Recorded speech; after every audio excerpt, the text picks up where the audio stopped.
안녕하세요, 로프드라이버입니다. 오늘 탁구 잡담 주제는요, 서브 리시브 두 번째 시간입니다. 먼저 첫 번째 시간 영상들 여러분들 다 보셨죠? 포핸드 우행일 경우에는 각이 요각입니다. 네, 이각. 그리고 백핸드 서브의 경우에는 이각으로, 그리고 패널도의 경우는 이각으로 가는 것이 정석입니다. 상대방의 공을 최대한 뜨지 않게 넘겨주는 방식이죠.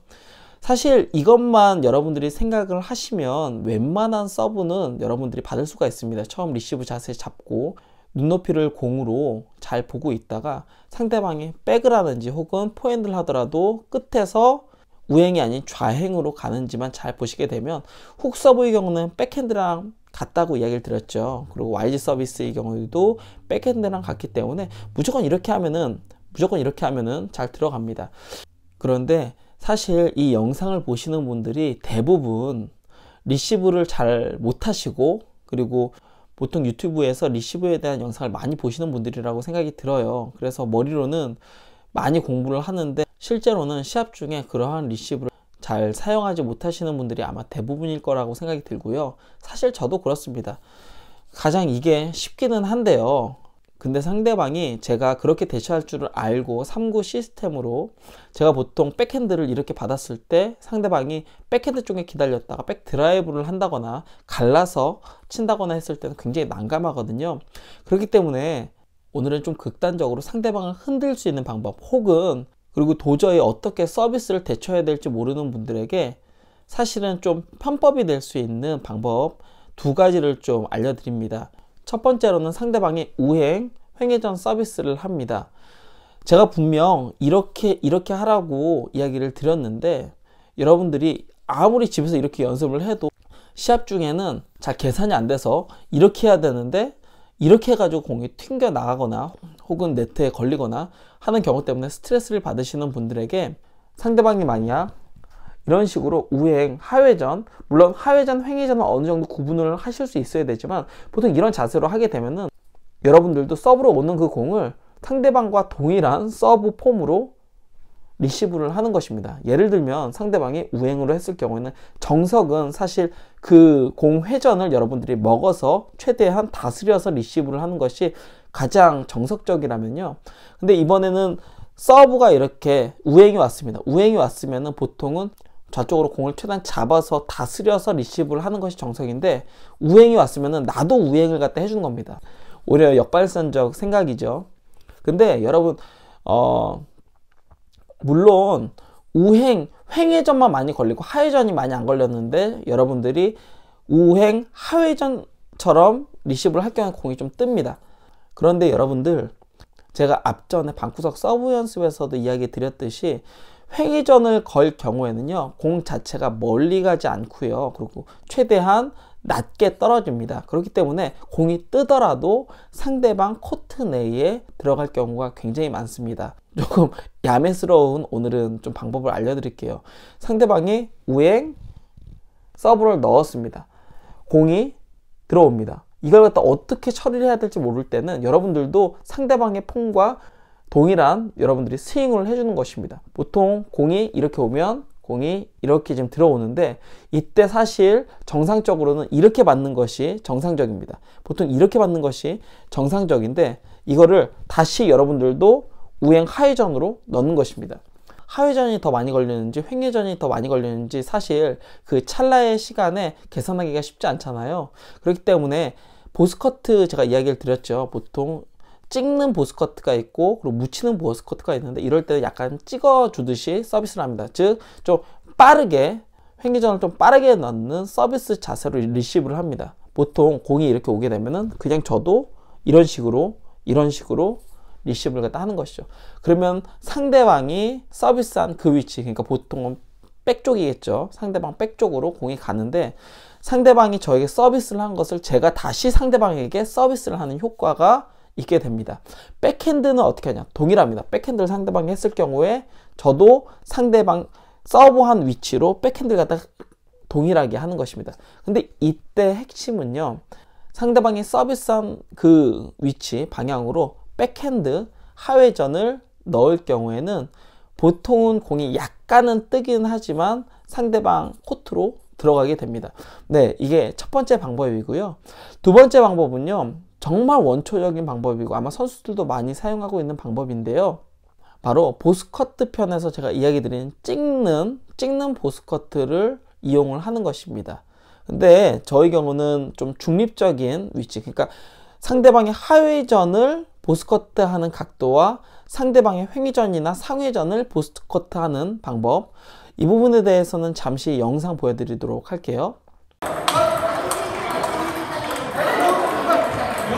네, 상대방이 드라이브를 하더라도 보스커트로 얼마든지 하회전으로 바꿀 수가 있습니다. 네, 위에서 밑으로 강하게 찍게 되면은, 그러면 상대방이 드라이브를 하였을 경우에도 공이 튕겨나가는 것이 아니라 상대방 쪽으로 깔리면서 하회전이 걸리게 됩니다. 상대방이 하회전 서브를 넣었을 때 위에서 밑으로 찍으면 당연히 네트로 박히게 되겠죠. 그리고 상대방이 만약 횡회전을 넣었는데 그게 커트인 줄 알고 밑에서 찍게 되면은, 그러면 공 자체가 떠오르게 되겠죠.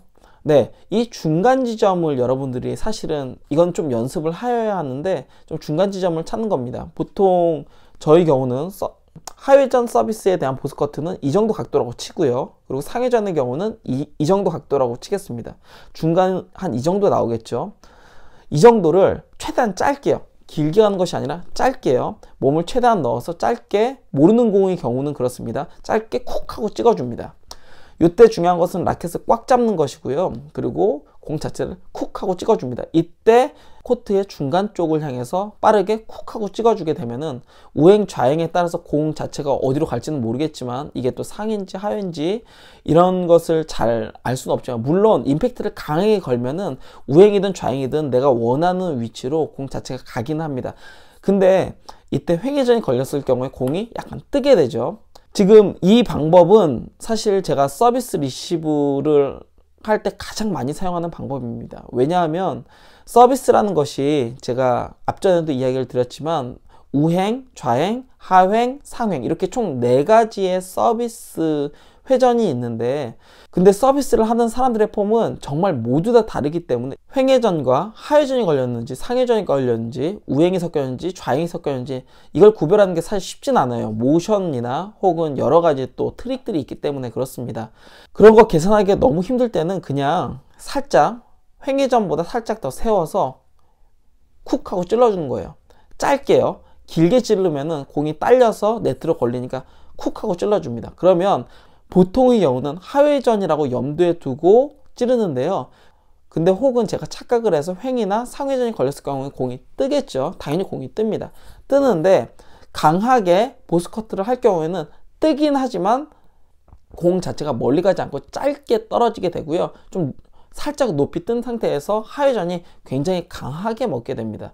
이거를 상대방이 바로 공격을 하는 것은 사실 만만치 않아요. 물론 여러분들보다 더 잘 치시는 분들이라면 그것을 잡아서 넘기긴 하겠지만, 우선은 서비스 리시브로 실점을 하는 것보다 먼저 넘기는 것이 중요하잖아요. 이때는 뭐 이렇게 넘기고 이렇게 넘기고, 이게 좀 여러분들이 계산이 안 될 때는 가운데를 보고서 보스커트를 해주는 것인데, 이때 하회전 보스커트나 상회전 보스커트가 아닌 그 중간에서 굳이 말하자면 하회전이 약간 더 들어간, 보통 중간의 경우는 이 정도라고 한다면 하회전은 이 정도, 상회전 이 정도이고 중간이라고 한다면 약간 더 하회전 쪽의 각도를 맞춰서 쿡 찌르는 겁니다. 근데 이때 너무 하회전이 아닌 하회전 쪽으로, 중간에서 약간 하회전 쪽으로 쿡 찌르게 되면 공 자체는 떠요. 공 자체는 뜨는데 공이 뜨지만 이때 공이 나가지 않고요. 그리고 하회전 자체가 굉장히 많이 걸리기 때문에 상대방이 바로 대처하는 것이 사실 만만치는 않습니다. 그렇기 때문에 여러분들이 모를 때는 그냥 쿡 찔러주는 거예요. 오늘은 좀 정석적인 리시브가 아닌 시합 중에 여러분들이 실제로 사용할 수 있는 좀 야매스러운 리시브에 대해서 좀 알려드렸는데요. 정리하자면 상대방이 서비스하는 거랑 여러분들 똑같이 하시면 됩니다. YG나 훅서브의 경우는 여러분들이 백회전으로, 단 이때 공이 어디에 떨어지는지, 바운드 되자마자 상대방이 백핸드를 했을 경우에는 보통은 이렇게 넣어야 되지만, 떨어지자마자 여러분들이 다시 상대방 서비스한 방향으로요, 중요한 것은 상대방 서비스한 그 위치로 백 서비스를 여러분들이 하는 것입니다. 바운드 되자마자요. 백서비스 하면은 오히려 카운터 공격으로 여러분들이 서비스를 상대방에게 다시 하는 그런 상황이 되고요. 두 번째로는 여러분들이 뭐 이것저것 다 계산하기 싫으면 하회전이 살짝 더 걸리게 상회전, 하회전 이 중간 지점에서 하회전이 살짝 더 걸리는 위치에서 강하게 라켓을 꽉 잡으시고 빠르게 강하게 임팩트 훅하고 보스커트를 넣을 경우에 공이 살짝 뜨지만 그래도 네트에 좀 짧게 떨어지는 그런 공을 여러분들이 만들 수 있습니다. 네, 리시브의 정답이 없고 서비스의 정답이 없고 탁구에는 정답이 없기 때문에 여러분들이 이러한 내용들도 좀 알아두셨다가 어려운 시합에서 한번 사용해 보시면 여러분들이 생각했었던 것보다 조금 더 좋은 결과로 여러분들에게 유익을 주지 않을까 싶습니다. 지금까지 시청해 주셔서 감사하고요. 좋아요와 구독하기 부탁드립니다. 저는 지금까지 루프드라이버였습니다. 감사합니다.